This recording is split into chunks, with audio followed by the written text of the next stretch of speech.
Hello दोस्तों, नमस्कार। आपके अपने यूट्यूब चैनल एनालिसिस क्लास में स्वागत है। दोस्तों, आज के इस क्लास में UG semester 5 economics honours DSC paper 2, ठीक है। तो ये आपका ग्रुप बी का डीएससी पेपर 2 है, डेमोग्राफी इकोनॉमिक्स, ठीक है। तो आज हम इसी का एक इम्पॉर्टेंट क्वेश्चन आंसर आप लोग को करवाने वाले हैं, जो आपके एग्जाम की भी से इम्पॉर्टेंट होगा, चाहे बिना यूनिवर्सिटी हजारीबाग से हो या SKMU या झारखंड के किसी भी यूनिवर्सिटी से हो। अगर आपका डीएससी पेपर 2 डेमोग्राफी इकोनॉमिक्स है तो आपके लिए इंपॉर्टेंट होगा, ठीक है। और ये आप लोग का पहला प्रश्न है, जनांकिकी का अर्थ परिभाषा में क्षेत्र को समझाइए। सबसे पहले जनांकिकी मतलब होता है डेमोग्राफी, इसका इंग्लिश होता है, ठीक है।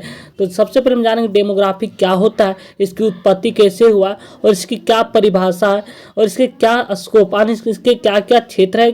तो इन सब चीज़ों के बारे में देखने वाले, इसलिए आप लोग लास्ट तक बने रहें। अगर आप लोग इस चैनल पर नए तो चैनल को सब्सक्राइब कर लीजिएगा, ताकि आपको हर लेटेस्ट अपडेट समय पर मिलता रहे। तो चलिए स्टार्ट करते हैं, और ताकि आप एग्जाम पेपर में बहुत आसानी से लिख सकते हैं। यहाँ पे बिल्कुल सरल भाषा का प्रयोग किया गया है, इसलिए आप लोग लास्ट तक बने रहिएगा। तो चलिए हम राइट क्वेश्चन की ओर चलते हैं।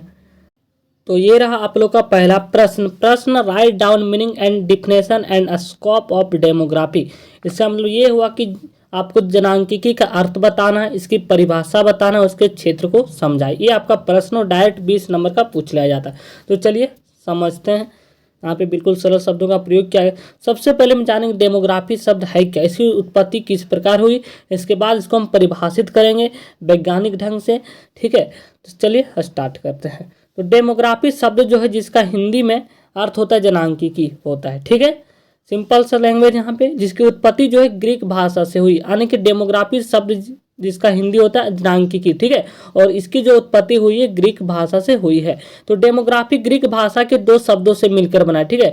तो डेमोस और प्लस ग्राफो, ठीक है, यह दो शब्दों से मिलकर बना है ग्रीक भाषा के। अब डेमोस मतलब क्या होता है और ग्राफो मतलब क्या होता है, इस चीज को समझिए। तो डेमोस का मतलब ये होता है कि मनुष्य यानी पीपल, और दूसरा शब्द है ग्राफियो, जिसका अर्थ क्या होता है लिखना या अंकित करना, यानी कि टू ड्रा या राइट अबाउट पीपल, ठीक है। यानी कि इस प्रकार यह कह सकते हैं कि डेमोग्राफी का शाब्दिक अर्थ ये हुआ कि मनुष्य या जनता के विषय में लिखना या उसको उसके बारे में अंकित करना। इसका मतलब ये हुआ डेमोग्राफी का मीनिंग, ठीक है।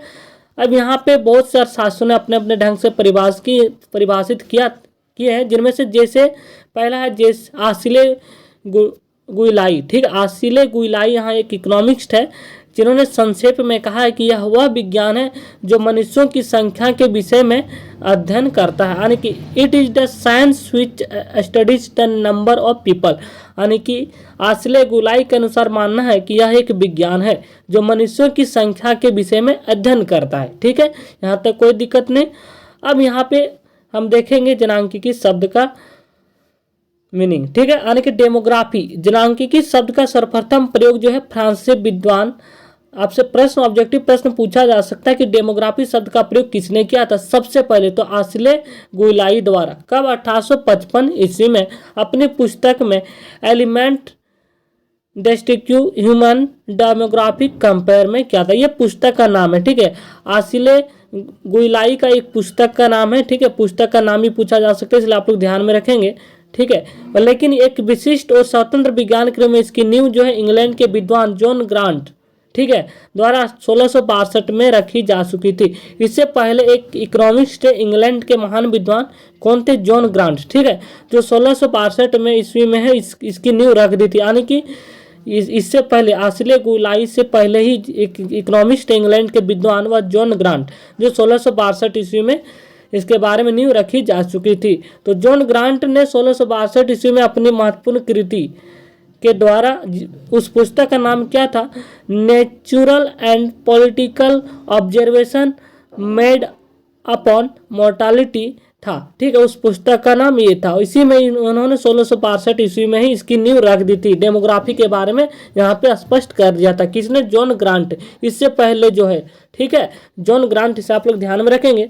और इसे ही जनांकिकी का जो है जनक कहा जाता है, जॉन ग्रांट को, ठीक है। इकोनॉमिस्ट के विद्वान थे, इससे आप लोग ध्यान में रखेंगे। इसकी पुस्तक 1600 और इन्होंने 1662 ईस्वी में है जो अपने पुस्तक में इसके बारे में स्पष्ट कर दिया था। पुस्तक का नाम क्या था ये भी पूछा जा सकता है। तो पुस्तक का नाम था natural and political observation made upon mortality, ठीक है, जिसके द्वारा जो है जनांकिकी का सूत्रपात कर दिया गया था, ठीक है, जॉन ग्रांट के द्वारा। तो यही कारण है कि इन्हें जनांकिकी का जनक की संज्ञा प्राप्त है। अब आपसे यहाँ पे ऑब्जेक्टिव प्रश्न ये पूछा जा सकता है कि जनांकिकी का जनक किसे कहा जाता है, तो जॉन ग्रांट को कहा जाता है, ठीक है, जिन्होंने अपनी पुस्तक 1662 ईस्वी में भी इसके बारे में बता दिया गया था। तो ये रहा आप लोग का डेमोग्राफी की उत्पत्ति यहाँ से। अब यहाँ पे हम जानेंगे डेमोग्राफी का प्राचीन काल से अभी तक इसका क्या प्रयोग आता रहा है। तो यहाँ पे प्राचीन काल में जो जनसंख्या संबंधी आंकड़े किसी उद्देश्य की पूर्ति के लिए एकत्रित किए जाते थे, यानी कि 1662 यानी कि प्राचीन काल से ही में जनसंख्या संबंधी आंकड़े जो किसी उद्देश्य पूर्ति के लिए एकत्रित किए जाते थे जनांकिकी शब्द, ठीक है।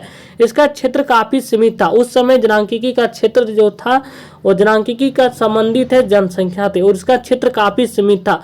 परंतु आधुनिक युग में जनसंख्या आकार, संरचना हो गया तथा इसका विवरण बहुत सारा हो गया, ठीक है। अध्ययन तत्वपूर्ण सांख्यिकीय एवं गणितीय विश्लेषण पर किया जाने लगा, ठीक है। उस समय इसका क्षेत्र बहुत सीमित था, परंतु आज के समय में आधुनिक युग में कह सकते हैं यानी कि इसके जनसंख्या आकार भी बढ़ा, संरचना भी बढ़ा और इसका विवरण जो है अध्ययन तत्वपूर्ण हो गया, सांख्यिकीय एवं गणितीय विश्लेषण पर किया जाने लगा है। और यह अध्ययन की संपूर्ण प्रक्रिया को एक विषय का स्वरूप प्रदान कर इसे जनांकिकी की संज्ञा दी गई है, यानी कि जनसंख्या के संबंधित जनसंख्या का आकार हो गया, संरचना, इसके जितने भी विवरण मिला जुला कर इसे सांख्यिकीय गणितीय विश्लेषण पर किया जाने लगा और यह अध्ययन की एक संपूर्ण प्रक्रिया को जो है एक विषय का स्वरूप प्रदान किया गया, इसे ही जनांकिकी की संज्ञा दी गई। तो इस प्रकार यहाँ पे जनांकिकी शब्द की उत्पत्ति हुई। यहाँ से उम्मीद करता आप लोग को जनांकिकी शब्द से रिलेटेड यहाँ पे क्लियर हो गया होगा, ठीक है।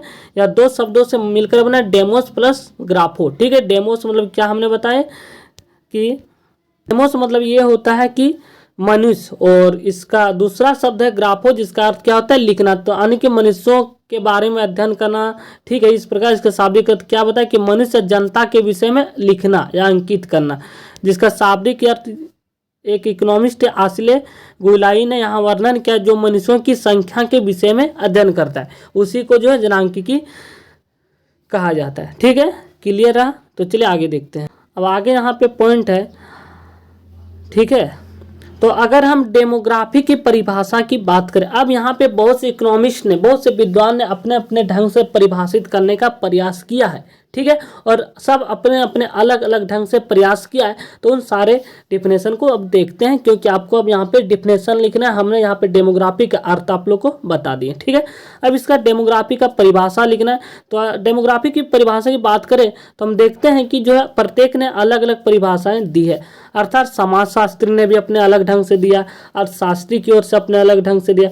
तो आदि के द्वारा दी गई परिभाषाएं में निम्न में एक नहीं, यानी कि सभी का परिभाषाएं अलग अलग है, जिनमें से पहला है बी बेंजामिन के अनुसार, ठीक है। तो इसका क्या कहना है जनांकिकी के बारे में, तो बी बेंजामिन के अनुसार जो है जनांकिकी सामूहिक रूप में मानव जनसंख्या की वृद्धि, विकास तथा गतिशीलता से संबंधित है, ये मानना है बी बेंजामिन के अनुसार, ठीक है।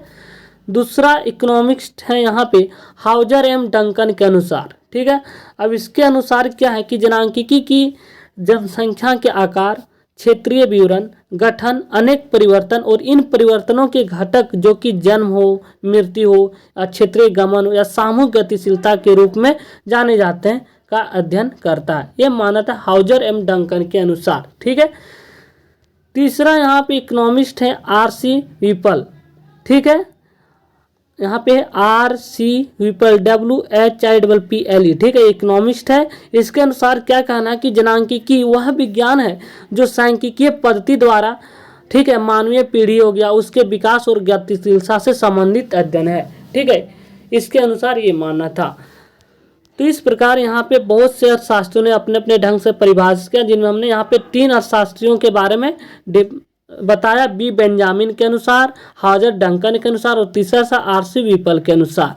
अब यहाँ पे हम देखेंगे, यहाँ पे आप लोग का 2 क्वेश्चन कंप्लीट हो चुका है इस क्वेश्चन से 2 टॉपिक, जिनमें से पहला जनांकिकी अर्थ कंप्लीट हुआ, इसका परिभाषा भी कंप्लीट हो चुका है।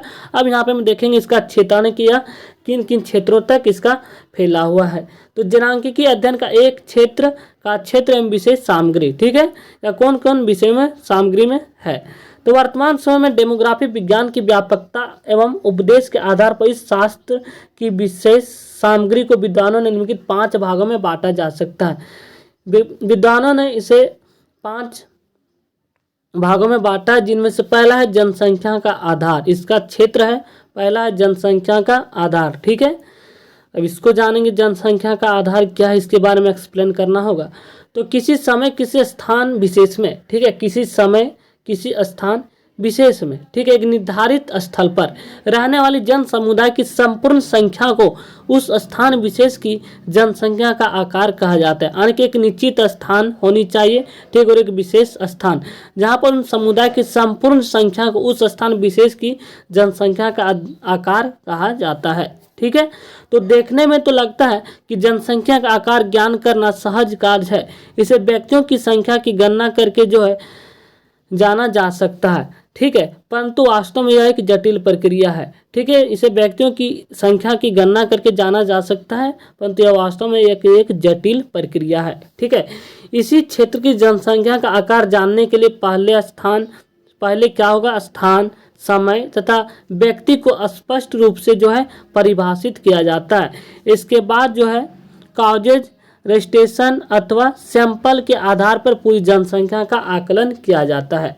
ठीक है, दूसरा यहाँ पे पॉइंट है जनसंख्या की संरचना। इसका क्षेत्र दूसरा है जनसंख्या की संरचना यानी स्कोप ऑफ डेमोग्राफी का दूसरा। ठीक है, जनसंख्या की संरचना, तो इसके बारे में जान लेते हैं। तो जनसंख्या की संरचना अथवा गठन का अध्ययन करना जनांकिकी का एक दूसरा महत्वपूर्ण विषय है। ठीक है, जनसंख्या का आकार जो है हमें किसी क्षेत्र विशेष की जनसंख्या के संबंध में केवल सामान्य जानकारी ही दे पाता है। यानी कि हमने जनसंख्या के आकार से है क्या कि हमें एक सामान्य जानकारी मिलता है, ठीक है, जनसंख्या के संबंध में, लेकिन जनसंख्या संरचना के बारे में अब हम जानेंगे। परंतु जनसंख्या की संरचना के अध्ययन से हमें किसी क्षेत्र विशेष की जनसंख्या की सभी जनांकिकीय विशेषताओं की स्पष्ट जानकारी प्राप्त होती है। यानी कि जनसंख्या की संरचना से यहाँ पे क्या होता है कि हमें किसी एक विशेष क्षेत्र जनसंख्या की सभी जनांकिकीय विशेषताओं को स्पष्ट जानकारी प्राप्त होता है। तो जनसंख्या की संरचना के अध्ययन से ही इस तत्व की जानकारी प्राप्त हो पाती है कि समाज के किन आधार पर दूसरे से भिन्न है। ठीक है, तीसरा है जनसंख्या का वितरण, डिस्ट्रीब्यूशन ऑफ पॉपुलेशन। अब ये क्या है, हमने यहाँ पे 2 चीज़ों को जाना, जनसंख्या की संरचना और पहला था जनसंख्या का आधार। अब तीसरा पॉइंट है जनसंख्या का वितरण, डिस्ट्रीब्यूशन ऑफ पॉपुलेशन। ठीक है, इसका स्कोप ऑफ डेमोग्राफी का तीसरा पॉइंट होगा। जनसंख्या का वितरण हो गया, जनांकिकी के अध्ययन क्षेत्र का यह तीसरा महत्वपूर्ण भाग है। ठीक है, जनांकिकी के अध्ययन में जनसंख्या का वितरण होना बहुत ही महत्वपूर्ण भाग है। इसके अंतर्गत यह अध्ययन किया जाता है कि विश्व अथवा किसी भूभाग में जनसंख्या का वितरण कैसा है, इससे ये पता चलता है। ठीक है, जनसंख्या का वितरण से, तथा इस वितरण में परिवर्तन का स्वरूप कैसा है ये भी पता चलता है। तो यहाँ पे प्रोफेसर डोनाल्ड जे बॉक का मत है, इसके बारे में क्या कहना है कि किसी देश की जनसंख्या का अध्ययन 2 प्रकार से किया जाता है। एक होता है इसी में जनसंख्या वितरण में जो है मानना प्रोफेसर डोनाल्ड जे बॉक के मत है कि किसी देश की जनसंख्या का अध्ययन जो है 2 प्रकार से किया जाता है। ठीक है, जिनमें से पहला समग्रात्मक विधि। ठीक है, इसके अनुसार क्या है, इस विधि के अनुसार जो देश को एक समग्र इकाई मानकर उसकी जनसंख्या के आकार, गठन, परिवर्तनों का अनुमान लगाया जाता है। ठीक है, और दूसरा विधि ये बताया है इसमें वितरणात्मक विधि, डिस्ट्रीब्यूशन मेथड। ठीक है, तो इस विधि के अनुसार किसी भी देश के छोटे छोटे खंडों की जनसंख्या के आकार व गठन का अध्ययन किया जाता है, तदुपरांत निष्कर्ष निकलना चाहिए। वास्तव में दोनों विधियों एक दूसरे के विरोधी नहीं वरन पूरक है। ठीक है, ये दोनों एक दूसरे के पूरक है। ठीक है, अब जानेंगे चौथा पॉइंट है जनसंख्या को प्रभावित करने वाले तत्व।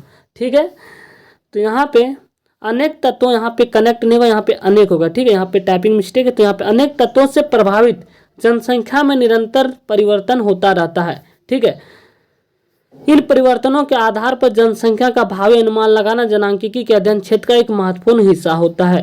तो यहाँ पे प्रोफेसर बॉक ने जनसंख्या के आधार एवं संरचना में सामाजिक गतिशीलता के आधार पर होने वाले परिवर्तनों के अध्ययन के लिए गतिशील सांख्यिकी की अवधारणा का विकास किया है। तो ये रहा आप लोग का चौथा पॉइंट, जनसंख्या को प्रभावित करने वाले तत्व। ठीक है, इसका स्कोप क्षेत्र का चौथा पॉइंट होगा डेमोग्राफिक, ठीक है। पांचवा है जनसंख्या नीति। तो जनसंख्या नीति के बारे में नेक्स्ट क्वेश्चन के बारे में बताएंगे, उसी में से आप लिख सकते हैं यहाँ पे पांचवा पॉइंट जनसंख्या नीति के बारे में, क्योंकि यहाँ से अलग से प्रश्न पूछा जाता है कि जनसंख्या नीति की विवेचना करें और इंपॉर्टेंट है इस बार के लिए, तो इसलिए आपको ये क्वेश्चन अलग से करवा दिया जाएगा, ठीक है गाइज। तो थैंक यू, मिलता है नेक्स्ट वीडियो में, धन्यवाद। ये आपका डेमोग्राफी पेपर DSE पेपर 2 का है पहला प्रश्न, ठीक है।